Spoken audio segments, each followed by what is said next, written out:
La sixième et la dernière peur de base, la peur de la mort. Pour certains, il s'agit de la plus cruelle de toutes les peurs, fondamentale. La raison en est évidente. Les terribles angoisses liées à la pensée de la mort peuvent, dans la majorité des cas, être imputées au fanatisme religieux. Les prétendus païens ont moins peur de la mort que les plus civilisés. Depuis des millénaires, nous posons des questions qui restent sans réponse. D'où venons-nous et où allons-nous?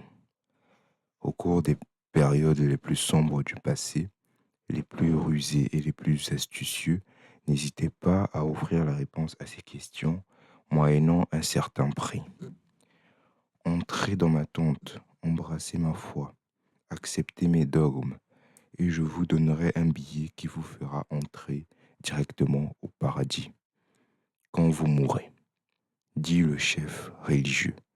Restez en dehors de ma tente, dit le même leader, et le diable vous prendra et vous brûlera pour l'éternité.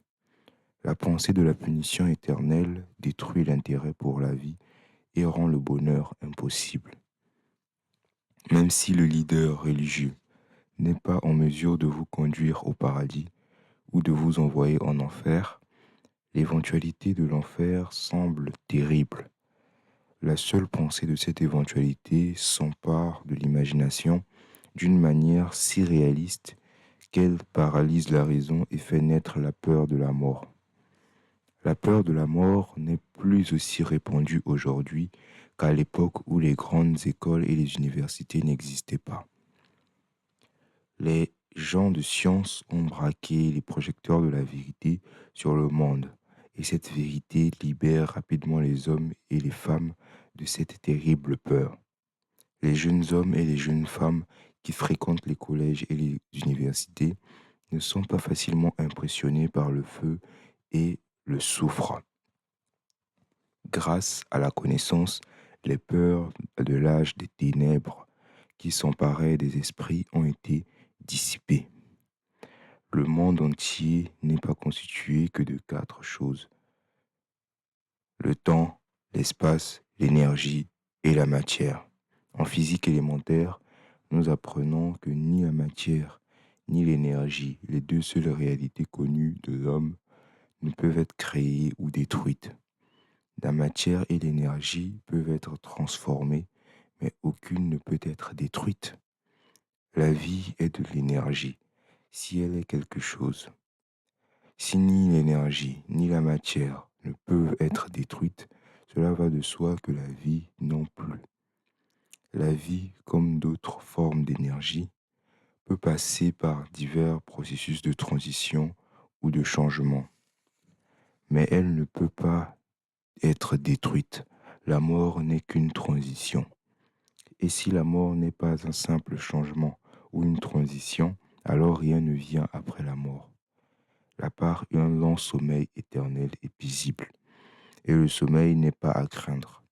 Si vous pouvez en accepter la logique, vous pouvez éliminer à jamais votre peur de la mort. Quels sont les symptômes de la peur de la mort? Les symptômes généraux de cette peur sont les suivants. L'habitude de penser à la mort au lieu de profiter de la vie. Elle est généralement attribuable à l'absence de but précis ou d'occupation convenable. Cette peur est plus répandue chez les personnes âgées, mais les plus jeunes en sont parfois victimes. Le meilleur remède à la peur de mourir est un désir ardent d'accomplissement soutenu par un service utile aux autres. Une personne occupée a rarement le temps de penser à la mort et trouve la vie trop passionnante pour s'en soucier. Parfois, la peur de la mort est étroitement liée à la peur de la pauvreté, car la mort laisserait les proches dans la misère. Dans l'autre cas, la peur de la mort est causée par la maladie et l'effondrement de la résistance du corps physique. Les causes les plus courantes de la peur de la mort sont la mauvaise santé, la pauvreté, l'absence de profession appropriée, la déception amoureuse, la folie et le fanatisme religieux.